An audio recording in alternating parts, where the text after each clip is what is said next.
또 소망을 가지고 또 주님을 찬양하면서 그렇게 사시기를 축복합니다. 오늘은 사순절 두 번째 주간인데요. 이 말씀이 우리에게 믿음 생활하는 그러한 도리가 무엇인지 하는 것을 교훈해주고 있는 메시지입니다.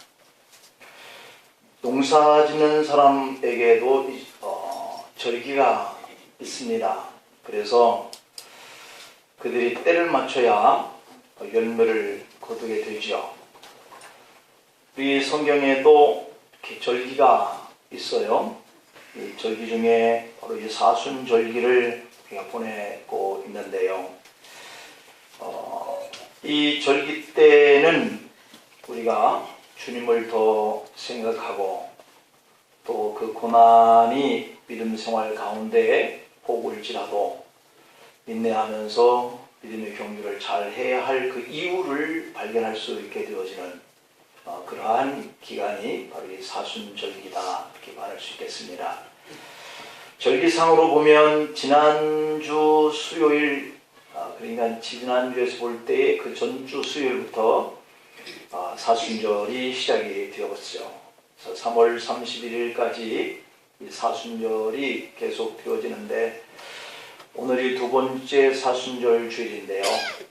주일이 겹쳐지는 이 날 주일을 빼고 우리가 만월이 되어지고 맞이하는 그러한 주일날까지가 이 사순절기의 40일입니다.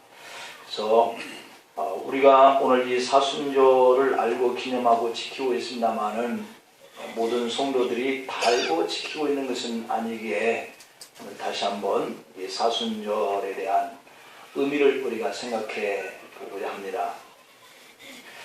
예수님을 닮아간다고 하는 것은 우리 몸에 예수님의 흔적을 남기고 지니고 살아야 한다 그런 뜻이죠. 예수님을 닮는다 해놓고 예수님이 당하신 그 모습의 고난과 그러한 고통과 또 사랑해야 하는 그러한 부분들이 감당치 못하여서 인내하지 못하거나 이런 모습을 가지고는 우리가 주님을 닮아간다 말할 수가 없을 겁니다. 그래서 이 사순절의 의미가 뭔가 오늘 첫 번째 우리가 생각해 볼 교훈입니다. 단순히 이 사순절이라고 하는 이 기간을 40일의 기간이다 라고 하는 것만 우리가 알아서는 안 되겠죠. 물론 이 사순절이라고 하는 것은 40일의 기간을 의미하고 있죠. 40일간 예수님을 특별히 더 기억하면서 살자 하는 그런 뜻이에요. 그래서 설교가 사순절이니까 그냥 그런 의미를 우리가 듣고 지식으로 아는 것으로 끝나는 것이 아니기를 간절히 바라는 마음으로 오늘 이 말씀 우리가 상고하는 겁니다. 사순절이 시작되는 수요일을 제의 수요일 이렇게 얘기하는데 참회의 수요일이라고 하는 그런 뜻이죠. 그래서 제의라고 하는 이 수요일은 회개할 때 그 머리에 우리가 죄를 이렇게 머리에 뒤집어 쓴다 라고 하는 그런 전통적인 의미에서 지키게 되는 거예요. 우리가 시골에서 이렇게 짚을 태우거나 어떤 종이를 태워도 그렇지만 이 잿가루라고 하는 거, 타고 남은 그러한 찌꺼기죠. 그런 것들을 머리에 뒤집어 쓰는 거, 그러면서 회개하는 거, 이게 바로 제의 수요일이라고 하는 거예요. 참회의 날이 시작된다라고 하는 뜻이죠. 그래서 부활주의를 맞는 그 기간까지 40일 동안을 이렇게 계산을 해서 이 절기를 지키는데요. 이 기간 중에 중요한 날은 40일에 그 계산해서 주일날은 빼고 40일을 채우는 거죠. 주일은 이미 예수님이 부활하신 작은 부활절이기 때문에 그 날은 뺍니다. 초기 기독교인들은 이 사순절 기간에는 금식을 하고요, 오락행위를 금하고요, 또 참회와 기도하면서 경건하게 이 40일만큼은 보내려고 힘썼던 날인데요. 그런 그런데 이 전통이 종교 개혁 때 무너졌다라고 하는 겁니다. 이 개혁자들은 가톨릭의 각종 의식을 폐한다라고 하는 그런 가운데 속에서 이 사순절을 간소하게 지키자라고 하는 데서 이 사순절 때 지켰던 금식과 오락행위 또는 참회의 기도 이런 것들을 간소하게, 그러니까 의식적인 것들은 다 폐하자, 그런 의미에서 비롯된 건데요.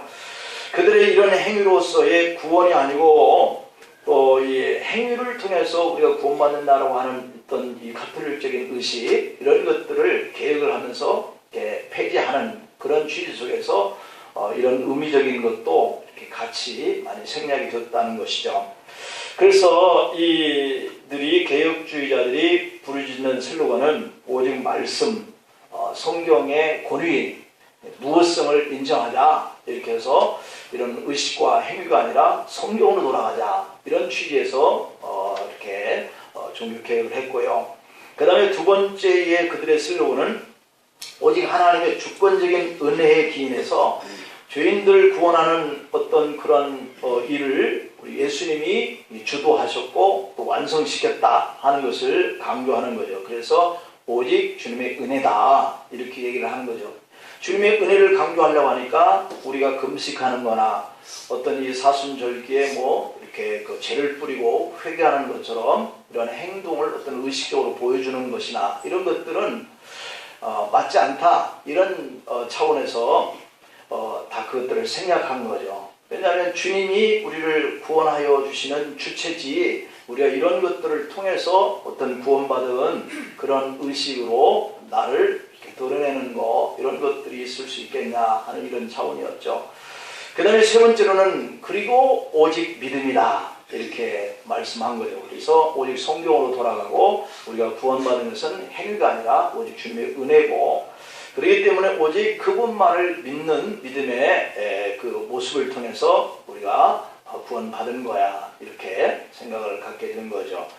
그때 루터의 깨달음이라고 하는 것은 비록 내가 비난받을 것이 없는 수도사였지만 하나님 앞에서는 죄인된 나의 처지에서 오는 이 양심의 불안감, 이것을 통해서 고통스러워하는 거잖아요.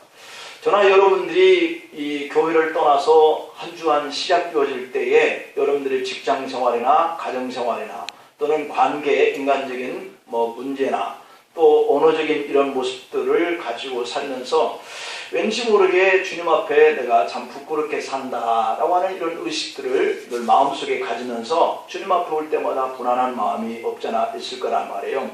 그런 심리가 이 루터에게도 여전히 있었던 것이죠. 그래서 이것으로 인해서 밤낮 고통스러워하던 어느 날 루터는 로마서 1장의 17절 말씀인 복음에는 하나님의 의가 나타났다, 믿음으로 믿음에 이르게 하는 것이다, 기록된 바 오직 의인은 믿음으로 말미암아 살리라 함과 같으니라, 이렇게 하신 말씀을 깨달은 거죠. 루터는 자기 자신은 순전히 은혜와 자비로 말미암고 믿음을 통하여서 나를 의롭게 하시는 하나님의 공의로 마침내 내 앞에 열린 문을 내가 통과하고 들어간 것 같은 이런 확신을 가지기 시작하는 거죠. 그래서 예수님을 믿음으로 말미암아서 내가 구원 안으로 들어간 것이다, 이렇게 확신을 갖게 되었던 것이죠. 그래서 루터는 그것에 대해서 다 행위를 폐지시키고 오직 말씀이고 오직 주님의 은혜고 오직 믿음으로 구원의 자녀가 살아가는 것이다, 이렇게 본 거죠. 자, 그렇게 하다 보니까 항상 어떤 문제가 발생을 하면 장단점이 있는 거예요. 우리가 요즘에 적폐청산한다 이런 이야기를 할 때마다 그 패하는 쪽에서 볼 때는 가슴이 철렁하는 거고, 그렇게 시도하는 쪽에서는 어떤 권력의 힘을 가지고 좌지우지하는 것으로 보이잖아요. 그러니까 어느 한쪽에서 볼 때는, 장점적인 쪽에서 볼 때는 적폐를 청산하는 거지 보지만 한쪽에서는 억울하다, 보복하는 거다, 이런 관점에서 보게 되어지는 요인이 발생을 하는 거예요. 그렇기 때문에 어떤 일을 하다 보면 다 좋은 것만은 아닌 거죠. 그 좋은 일 때문에 피해를 당하는 사람들이 생겨지게 되는 거잖아요. 요즘에 정책 중에 복지 쪽으로 많이 힘을 쏟고 어려운 서민들이 좀 더 한 푼이라도 더 받을 수 있도록 이렇게 그 수당 수급도 좀 올리고 이러다 보니까 또 한쪽에서는 좋지 않는 거죠. 사람들 마음대로 알바를 쓸 수도 없는 명세업자들의 또 피해가 생기고 그러다 보니까 뭐 자신들이 그냥 아예 문을 닫는 이런 경우도 생기고 이게 바로 장난점인 거죠. 루터가 종교의 계획을 행위를 통해서 우리가 구원받는 것이 아니라 오직 주님께서 의롭게 우리 속에 나타나서 우리가 그 믿음을 가지고 구원을 얻는 것이지 우리가 금식한다고 또는 뭐 죄를 뒤집어 쓴다고 또 뭐 이렇게 그 경건한 생활을 하고 오락을 순전히 금하고 철저하게 그런 생활만 한다라고 하는 것들을 통해서 자기 자신이 그렇게 하면 나는 이제 마치 내가 그렇게 행위를 통해서 했더니 나는 의로운 사람이야 라고 이렇게 뭔가 자기 어떤 우월감을 가질 수 있는 그런 부분이 또 없지 않아 생길 수 있지 않겠어요? 그러나 그렇게 하지 못한 사람은 죄인된 모습을 가지고 이렇게 뭔가 자신을 이렇게 드러내지 못하고 요즘에 우리가 그 스피드 뭐 그 게임을 하는 그 게임이 아니라 그 올림픽에 출전하는 그런 그 선수들 중에도 보면 추월 뭐 팀들이 이렇게 그 자신들이 한 사람을 왕따시켰다 하는 그런 김보람 양 어제 은메달을 땄는데 하나도 기뻐하지 않는 모습을 보셨죠? 침통하고 그저 죄송하다는 거예요. 또 우리들이 이걸 보면 자신이 어떤 하나의 실수했다 국민들의 여론 이런 것들을 통하여서 마음에 뭔가 기쁨이 있는 일을 보고도 기뻐하지 못하는 어떤 이런 모습들을 보니까 또 치관하게도 생각되고 또 한편으로는 그가 그렇게 한 사람의 뭐 왕따 아닌 왕따처럼 해서 외국 기자들까지도 우리 한국의 이런 그 추월 경기에 팀 추월의 경기에 임했던 이런 사람들을 이럴 수가 있나 비판하는 이런 관점들 우리가 들으면서 참 못됐다 저렇게 못된 사람이 은메달을 따니까 하나도 안 기쁜 것처럼 이렇게 생각하는 사람도 있을 거란 말이에요. 그런 차원 속에서 이 김보람이는 침통해하고 은메달을 따고도 이렇게 기뻐하지 않는 모습을 보니까 또 하나 관점 속에서는 안타까운 거죠. 또 측은하기도 하고 같이 기뻐해 줄 수 없는 어떤 그러한 입장에 처한 이러한 입장들도 있고 그러다 보니까 여러 가지 장단점 속에서 일어나는 이런 폐단적인 요소들이 어디 뭐 스포츠계에만 있겠어요? 아니면 정치계에만 있겠냐고요. 그리고 우리 믿음의 세계에서도 이런 부분들이 있다는 거죠. 종교개혁을 행위를 통해서는 구원을 받을 수 없으니 우리가 어떠한 행위를 하는 것들은 의식에 불과한 거니까 다 없애고 오직 하나님의 말씀 붙들고 이 구원이 주님의 은혜구나 이렇게 감사하면서 주님만 믿는 믿음의 이 길을 가는 이 모습이 그러면 우리가 세상에 살면서 이런 믿음의 모습들이 밖으로 드러나야 하는데 내가 주님을 믿는 은혜 받은 이러한 생활의 모습은 그러면 하나도 중요하지 않냐라고 하는 이런 관점에서 볼 때는 아쉽다라고 하는 거죠. 안타깝게도 이 사순절기의 의식을 없애다 보니까 이 사순절의 정신까지 잃어버리게 되었다고 하는 거예요. 그러니까 우리가 일주일 동안 세상에 우리의 업무들을 이렇게 하다 보니까 단지 주일날 한 날 와서 예배 드리는 것 때문에 자신들 마음속에 좀 이렇게 좀 불안하기도 하고 또 하나님 앞에 괜히 좀 미안하기도 하고 또 교회 앞에도 내가 받은 직책에 대해서 다 하지 못하는 것 같고 이런 생각 때문에 좀 좌불안석일 수도 있는 이런 모습들이 이 루터처럼 오직 믿음으로 구원을 받는 거야. 그 행위는 뭐 다 이렇게 그 폐지하는 이런 것들로 이렇게 나가다 보니까 그럼에도 불구하고 그런 분들은 나는 그래 개혁 때에 외쳤던 것처럼 행위가 뭐 중요하겠냐 예배 참석하는 거 그 외에 뭐 다른 여타의 기도생활, 봉사생활, 전도생활, 기도생활 뭐 이런 게 뭐 중요하냐 이런 쪽을 생각해 보면서 오히려 더 안심할 수도 있지 않겠느냐 하는 생각도 들잖아요.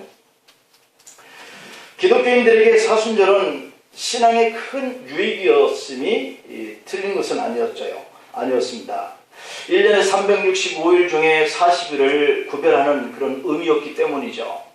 40일 동안 경건하게 보내면서 어느 때보다 예수님을 더 많이 생각하게 되었고, 또한 자신의 신앙을 회개하고 신앙의 본질을 한번 점검해 볼 수 있는 기회가 됐던 것인데, 지금까지 세상 일 때문에 바쁘다가 잃어버렸던 그 신앙의 첫사랑을 이런 때라도 한번 좀 회복할 수 있는 의미가 있는 날인데, 그마저도 이제는 믿음은 하나님의 의가 나타나서 구원을 받은 자녀이기 때문에 오직 그분을 믿는 믿음으로 구원받았지, 내가 새벽기도 한다고, 내가 수요일날 기도에 참석한다고, 내가 봉사에 참석한다고 이런 것들로 구원받는 건 아니지 않느냐, 이런 차원을 우리가 이러한 종교계획의 어떤 잔물이라고 할 수 있을까요?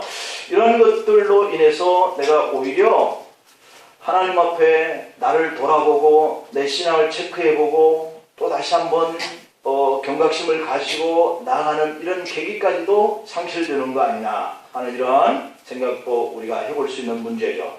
그래서 이 사순절의 의미는 그러한 우리의 부분들을 좀 더 깊이 생각하면서 깨닫고, 이 기간 동안만이라도 구별된 시간을 만들어 주님의 고난에 우리가 동참해 볼 수 있는 그러한 경험이 우리의 있기를 간절히 축복합니다. 그 다음에 두 번째로 사순절의 역사를 보면, 이 사순절은 초대교회 때부터 지켜졌어요. 성찬을 준비하며 주님의 고난에 동참하기 위해서 금식을 행했던 것에서 유래가 된 거거든요.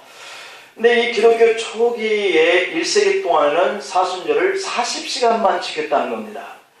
그 의미는 예수님이 무덤 속에 계시던 시간이 40시간이었기 때문에 그것에 대해서 의미를 두고 이 사순절기의 기간을 40시간을 지키는 데에 그들이 시간을 정해놨다는 거죠. 그러다가 이 세월이 또 흐르면서 한 3세기쯤에 이르러서는 한 주간을 지켰다는 거예요. 그리고 그 후로는 30일을 지키는 것으로 연장을 했고, 그러다가 오늘날 같이 사순절이 40일로 확정되어지게 된 계기는 7세기 때 니케아 공의회에서 결정을 했어요. 사순절의 40일 기간은 성경적으로 중요한 의미가 있다. 그래서 모세가 시내산에서 40일 금식기도 했고, 또 이스라엘 백성은 광야길에서 40년 동안을 통과했고, 또 부활 후에 승천하시까지 예수님이 40일 동안 이 땅에 머물르셨다. 이처럼 성경에서의 이 40일은 새 역사의 준비 기간이었고, 그래서 우리가 영적 훈련의 기간으로 이 40일을 이렇게 많이 이렇게 참고하고 지킨다는 것을 알 수가 있어요. 그래서 성경에 기록된 사건들, 예수님과 교회 역사가 이 40일을 귀하게 여긴 것처럼 오늘날에까지도 이르러서 이 사순절은 40일 동안을 지키는 것으로 계속 유지를 시키고 있다라고 말씀을 드립니다. 그 다음에 세 번째로는 사순절에는 어떤 의식들이 있었을까 하는 부분인데요. 네 가지의 의식이 진행됐는데요. 첫 번째 의식은 제2의 그 수요일, 이것을 지키는 의식을 행했는데요.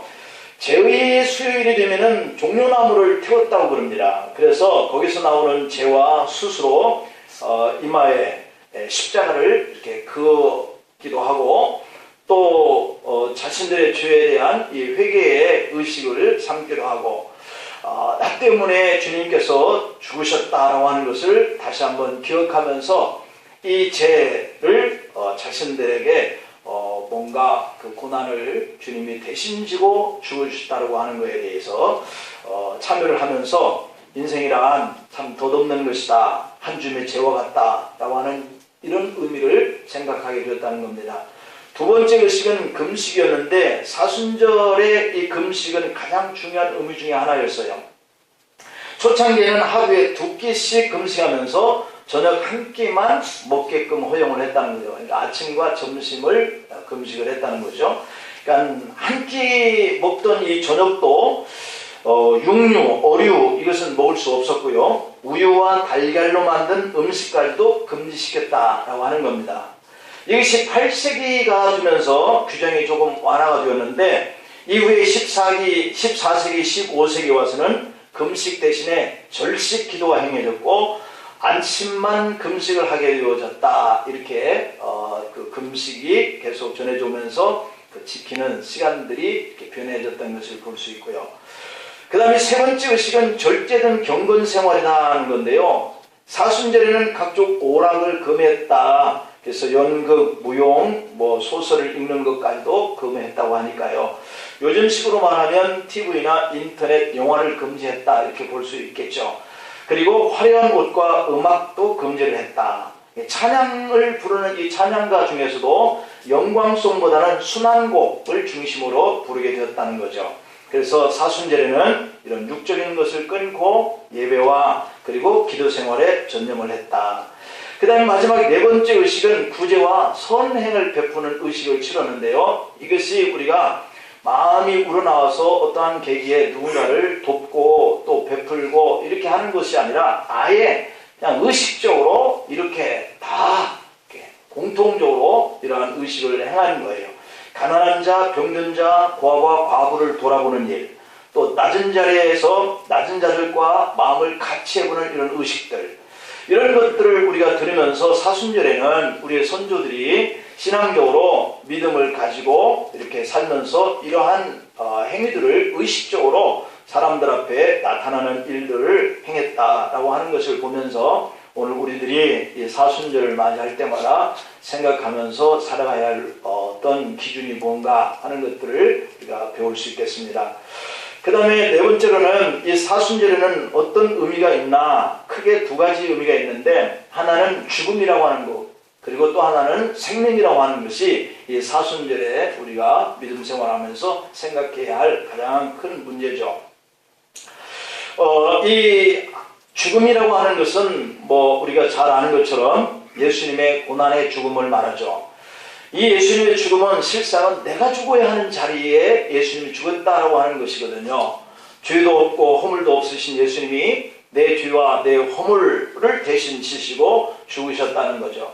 그래서 우리가 가끔씩 제가 말씀을 드리지만 이 허물이라고 하는 것은 모르고 지은 죄를 허물이라고 그러고 죄라고 하는 것은 알면서도 하지 않는 것이 죄다 이렇게 말씀을 드렸어요. 그래서 허물과 죄라고 하는 것은 분명히 이렇게 가름이 되어지는 거죠. 그래서 내가 믿음 생활을 하는 자로서의 해서는 안 될 일을 하면 이건 죄예요. 그러나 또 내가 알게 모르는 사이에 하는 이런 행동들이 바로 이 허물일 수가 있는 거죠. 그래서 우리가 죄와 허물들을 예수님이 십자가상에서 다 못 박아버리시고 우리를 자유로 구원의 이러한 자유인 자녀를 삼으시고 예수님이 고난 받고 죽으신 그 죽음의 날, 이것을 우리가 생각하는 것이 이 사순절에서 가장 큰 의미입니다. 그럼 우리의 생명을 지시고 대신 희생하고 죽는 것으로만 끝나버리면 아무것도 아니잖아요. 그래서 이 사순절에 우리를 대신해서 고통받으시고 죽으신 예수님에 대한 그런 은혜를 생각하면서 우리도 예수님처럼 또 다른 누구를 위해서 구원을 받을 누구의 가족을 위하거나 또한 이웃들을 위해서 나도 대신 저들에게 희생을 하고 고통을 감수해서라도 우리가 내가 자꾸 낮아지고 그들의 영혼을 구원하는 일에 내가 죽자, 이런 마음들을 갖게 하는 것인데, 그런데 이게 죽는 일도 참 힘들고 중요한 일이지만 다시 살아난다는 것이 더 중요한 거예요. 예수님이 죽으신 다음에 또 다른 그 사심은, 부활하심은 우리도 죽은 후에 새로운 생명으로 이렇게 거듭난다 라고 하는 이 의미를 부여하고 있기 때문에 이 부활의 생명이라고 하는 것은 우리가 죽음보다도 더 중요하다 볼 수 있겠죠. 이 죽는 것, 이것은 사실 시브리서 오늘 본문 2절의 말씀을 보면 믿음의 주여 또 온전케 하신 이 예수를 바라보자 이렇게 말씀하고 있어요. 시브리서 3장의 1절에 보면 그러므로 함께 하늘의 부르심을 받은 거룩한 형제들아, 우리가 믿는 도리의 사도시며 제사장이신 예수를 깊이 생각하자 이랬어요. 바울이 갈라디아서 6장 17절에서는 이후로는 누구든지 나를 괴롭게 하지 말라, 내가 내 몸에 예수의 흔적을 지니고 있노라 이렇게 말씀해요. 그러니까 우리도 이렇게 말씀처럼 바울처럼 사순절 기간 동안 우리가 믿는 도리의 또 사도시고 대제사장이신 예수님을 깊이 묵상을 하고 우리 몸에 그리스도의 그 흔적을 나타내면서 살아야 되고요. 그렇게 하는 우리의 삶이 왜 이와 같은 삶을 사느냐 하는 것이 더 중요하잖아요. 그것은 우리가 부활해서 주님 앞에 나갈 자이기 때문에 그렇다라고 하는 거예요. 그래서 우리가 부활하시고 새로운 생명을 우리에게 주신 그 믿음의 생활을 하는 것을 계속 이 땅에서 살아가는 것을 믿음의 경주다 이렇게 얘기를 해요. 그런데 이 경주자에게 한 가지 필요한 것이 있다면 그것은 예수님을 바라보면서 인내하자는 거죠. 그분도 나를 위해서 죽으시는 이 고통을 인내하였듯이 우리도 그 주님이 나를 대신해서 죽으신 이 의미를 내가 생각하면서 다른 누구를 위해서 또 믿음의 그 구원의 자녀됨의 본분을 지키기 위해서 인내해야 한다라고 하는 거예요. 오늘 이 본문 속에서 믿음의 경주자는 이 환경 또 사람 이것을 바라보지 말고 예수님을 바라보자 그랬거든요. 그래야 완주할 수 있다라고 하는 겁니다. 히브리서 10장의 36절에 보면 너희가 인내가 필요함은 너희가 하나님의 뜻을 행한 후에 약속을 받기 위함이다 이랬거든요. 그러니까 인내로 우리가 살아가는 것은 하나님이 약속된 그 천국을 기업으로 얻기 위한 그러한 믿음의 생활에 인내를 요구하는 것이죠. 사울 왕은 인내하지 못하고 사무엘이 도착하기 전에 자기가 대신해서 제사를 드림으로 하나님께 버림을 받아요. 어떤 분야에서든지 인내하지 않으면 성공할 수가 없어요. 다니엘은 21일 동안 인내하면서 기도했을 때 응답을 받죠. 다니엘서 10장의 12절 이하에 보면 첫날부터 응답을 받았는데 그런데 그걸 방해하는 자들이 있었죠. 바사의 왕국의 군주가 21일 동안 나를 막았다 이렇게 표현하고 있어요. 그러니까 다니엘의 기도는 첫날 하나님 앞에 기도한 순간부터 하나님은 응답을 주셨는데 다니엘에게 그런 응답이 떨어지기까지 방해하는 이 세력이 21일 동안을 공격을 한 거죠. 그런 이후에 응답을 받았다라고 이렇게 기록되어 있으니 21일 동안 인내가 필요했던 거죠. 이것은 오늘 우리에 대한 기도의 응답에 대한 답변을 말씀하고 있기도 하죠. 내 때와 나의 시기가 아닐지라도 확신을 가지고 예수님만 바라보고 믿음으로 인내해야 한다는 거죠. 그래야 기도의 응답과 우리의 소원이 성취된다는 사실을 알 수 있습니다. 아브라함은 75세 때에 하나님의 부름을 받았는데 자손을 주겠다 약속했는데 25년이 지난 후에서야 아들을 받았잖아요. 요셉은 형들에게 미움을 받고 애굽의 노예로 팔려간 지 13년이나 지난 후에야 애굽의 총리의 자리에 앉게 되죠. 13년을 인내한 거죠. 끝까지 인내하는 사람이 멸류관을 얻게 되는 줄 믿습니다. 이 세상은 고난의 연속이잖아요. 고난을 당하지 않는 사람은 세상에 아무도 없더라고요. 그러나 고난의 밤이 깊어갈수록 새벽의 희망은 가까이 온다는 말이 있어요. 우리는 믿음의 출발이 예수님이고 또 우리의 믿음이 온전하게 완성시켜 주시는 분도 예수님이다라고 하는 이 사실을 기억하면서 힘들 때, 어려울 때 그때도 주님을 바라보아야 되죠.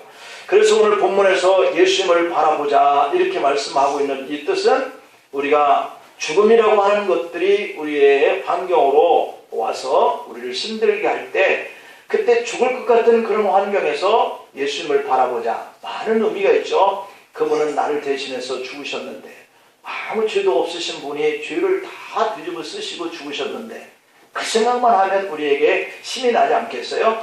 이런 여러 가지의 의미들이 우리 믿음 생활하는 일에 오늘 이 사순절 동안에는 더욱더 집중할 수 있는 이러한 믿음을 우리가 요구하고 있다. 빌립보서 4장의 13절에 보면 내게 능력 주시는 자 안에서 내가 모든 것을 할 수 있다 그랬습니다. 이번 사순절 동안 환경적으로 다가오는 모든 세상 일에서 더욱더 인내하고 우리 주님을 더욱더 바라보는 이런 소망을 가지고 살아가기를 바랍니다. 초대교회 때 한 소년과 그의 어머니가 예수님을 믿는다 하는 이유로 화령을 당하게 되는 자리에서 이 모장 안에 간격은 2m를 두고 나무 토막에 쌓여있는 그러한 기둥에 묶여져 있는데 사형 집행관이 불을 지피기 전에 한 번 더 물었다고 그러죠. 네가 예수를 안 믿겠다 하면 살려주겠다. 그러는데 모자는 신앙을 포기하지 않겠다라고 했다는 거죠. 집행관은 저주를 퍼부으면서 모자 안에 두 기둥에 불을 지폈는데 연기가 자욱해지니까 소년이 어머니가 보이지 않는 거죠. 그래서 소년은 소리칩니다. 어머니, 연기 때문에 어머니 얼굴이 보이지 않아요. 소리치니까 어머니가 하는 이야기는 내 얼굴을 바라보지 말고 주님을 바라보라 그랬다는 겁니다.